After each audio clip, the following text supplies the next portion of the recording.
Good afternoon, everyone. Can you believe it? 130-year snowstorm hits the U.S. in the same week that a 190-year windstorm wreaking havoc through Ireland and the U.K. We got dead fish all over the beaches in Chile, West Coast fires, buildings collapsing from snow load in the southeast U.S., and record cold is about to sweep us again. What's happening with this apocalyptic planet?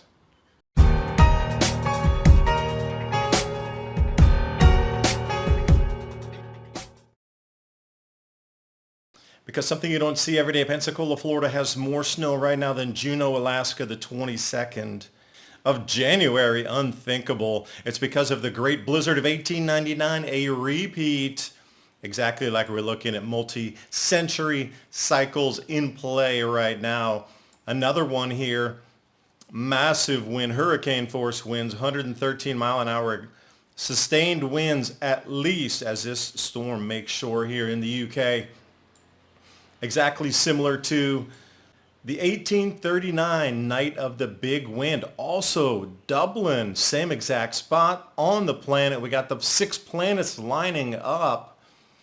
Fires raging across the West Coast, uncontrollable yet again. But what we start to see is some sort of earth crack event where thousands of fish are washing up across the coast in Chile beaches.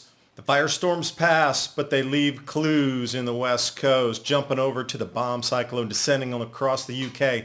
See right here, the headlines, with winds up to 100 miles an hour. They don't want to seem that it's that overblown in this Éowyn storm. But right away, already set provisional records for wind gusts in Ireland, 113 miles an hour. This is blown away to at least 123 on the last count. Once it's official, we'll put it back on the chart for you here. Peak wind gusts. We're going way over 74, up into the greens and those gray/blacks. Just on the trailing edge behind of all that heavy wind, here it comes. Looks like Cardiff and Plymouth, Cork, these are the places that got hit the hardest so far. Storm's still ongoing. The storm's still making landfall, so the damage reports are going to be a little bit delayed in coming, and it's the exact same thing they call the sting jet. And apparently this is one of the most powerful that all weather forecasters have seen. The way it'll whip in and that bottom quadrant there will have an enhanced effect through the vortice winds. Sat24.com put it out here. We can see where the eye of this storm is. And then if we fast forward through 23rd, 24th, we can track it. And right there, that sand-colored whip. That is going to be the most devastating effects. This is an ongoing storm. They're in the midst of it right now. And if we go down to southern England, really far south, Plymouth and Penzance, the Pirates of Penzance, this area here, gusts well into the 100 mile per hour range. So a little bit of this forecasting's under and downplayed comparatively to how strong it is. And what is it with all this phallic imagery across our weather channels? Come on, dude, really? 89 miles per hour in the coast. And I thought, I saw this somewhere before too. Remember when we had that massive winter storm and all these warnings were coming out, Washington, D.C.? How is this possible in 2? Come on, y'all, clean it up. This is ridiculous. It turns out the key to losing weight and keeping it off is not carbs or fat or even probiotic-rich foods. Nope. The end game of having a healthy weight, as well as more energy and a long, healthy life, comes down to a specific switch which you can flip in your body to flush out unnecessary calories.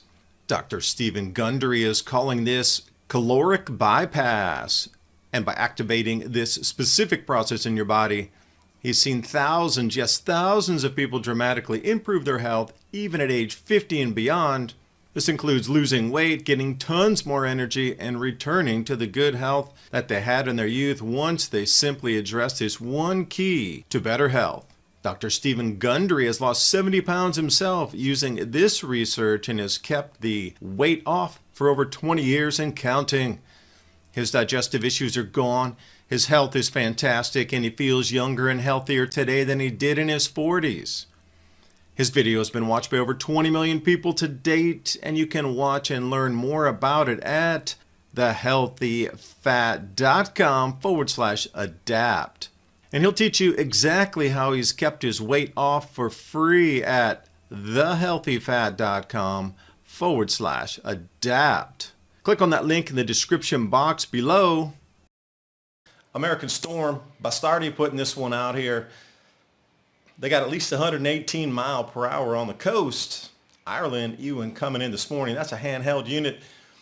But I'm sure these wind gauges are going to ping us and put us into much higher readings after this storm is ongoing. Remember, it's just in the middle of it. But sting jetting you back over to the U.S. here, Pensacola, Florida. Love this image. More snow, again, than Juneau, Alaska, so something's definitely flipped on the inversion. We got these two multi-century events occurring in the same week. Now, props to the Florida Wildlife Department coming in and rescuing all these sea turtles. This image in itself is really kind of startling, where you have actually snow cover on the vessel that's rescuing these turtles. And check it out, there's a whole bunch of images through X right now of the same wildlife officials rescuing all types of wildlife. Now check out this rattlesnake here, frozen for now, but it will unthaw. I'm wondering how angry these snakes are going to be once they are unthawed.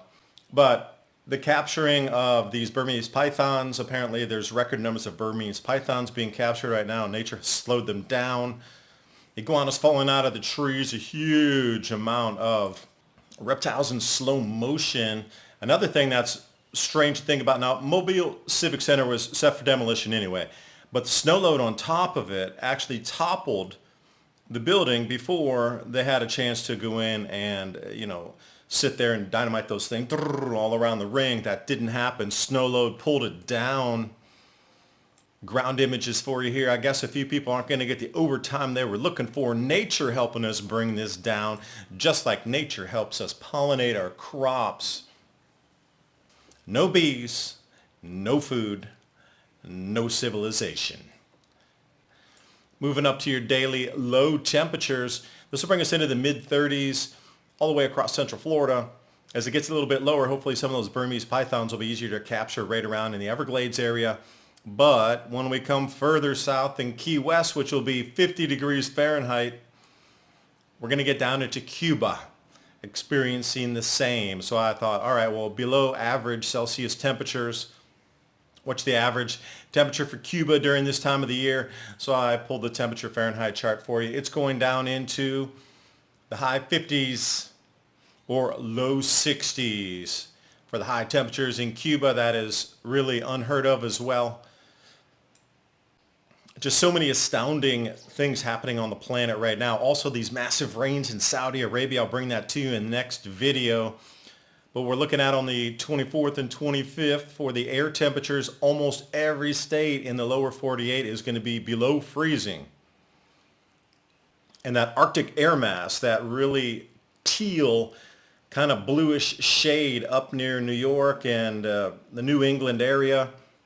Wide this out for you on the 30th. That's going to continue to extend down and record draw on the power grid up there. But you can see how far this Arctic air is going to extend all the way through. Nearly the same exact areas with a new blizzard in Texas forecast. I'll bring you more as we come into that.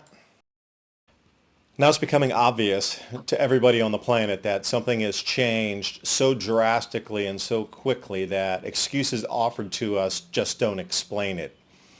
It's something on a far wider scale, and we're talking thousands of years in a cycle here. So when you start to put all of the change that we're seeing across our civilization, our worlds, and our society, why is it happening right now? See, this is the thing. All those changes that we saw over the last several years across the planet, all are coinciding right now with the complete awareness of the entire global populace that we have reached over this tipping point. So suddenly the entire world not only reaches a tipping point in awareness that food production is going to be decreased, prices are going to go up, it's never ending. This is always one of the fingerprints of grand solar minimum. There was population migration, economic collapse, and the way that governments oversaw the citizens changed. We're back at it again. And this is why I believe there's been so much radical forced change over the last 3 to 4 years, knowing that we're precariously close to getting to this point where the entire world's populace would wake up in a single year to the plight that we are not going to grow enough food to feed everybody. At that point, the apple cart goes wherever it wants to, and regaining control of the citizenry is going to be near impossible. It's going to be preemptive to put the reins down tight, pinch that bridle back, stab the spurs in, and you're not going anywhere. A quick update on the fire too. This thing in California is just outrageously scary. Watching fire fronts like this move through neighborhoods, there's just no way to stop this. It continues to spread. There's very little containment on it. This is like a 2.0 of the exact last things that we saw go on. And the way it's moving through the hills so quickly with fanned flames of 60, 70 mile an hour winds, it's a 2.0 of the exact Palisades disaster that occurred. This time it's called the Hughes Fire. It jumped from 5,000 acres suddenly to 10,000 acres in just an overnight period. And the images coming out, I don't know if you see a dragon in there, but the ferocity of nature is plain to see. You know, all the new high winds and fanned wind warnings, and just wondering, how is it spreading so fast unless there's an enormous amount of ground vegetation that wasn't cleared out? This is pushing through this next neighborhood. This next one here, unless they can get a fire front built in there, we're going to see 2.0 of Palisades. And this is downright scary the way it moves so fast and nobody can control it with the most modern technology. This is truly an unstoppable monster. And Mark Morano putting this out as the LA fire apocalypse, part of the Great Reset. I don't know, but signals and signs around us say color blue is probably our friend. We saw the same thing in Maui. Blue was your friend. And speaking of blue, Telegram, join us over there, t.me/civilization cycle. We can talk about things more freely, and also I'll be releasing a video this weekend. But I want to bring you some analysis on massive cataclysmic wind events and then how much of our new energy doesn't work. I'll be putting out this weekend. Hope you can join me. Be part of the journey. I do appreciate you watching. Hope you got something out of the video. See you next time. Bye for now.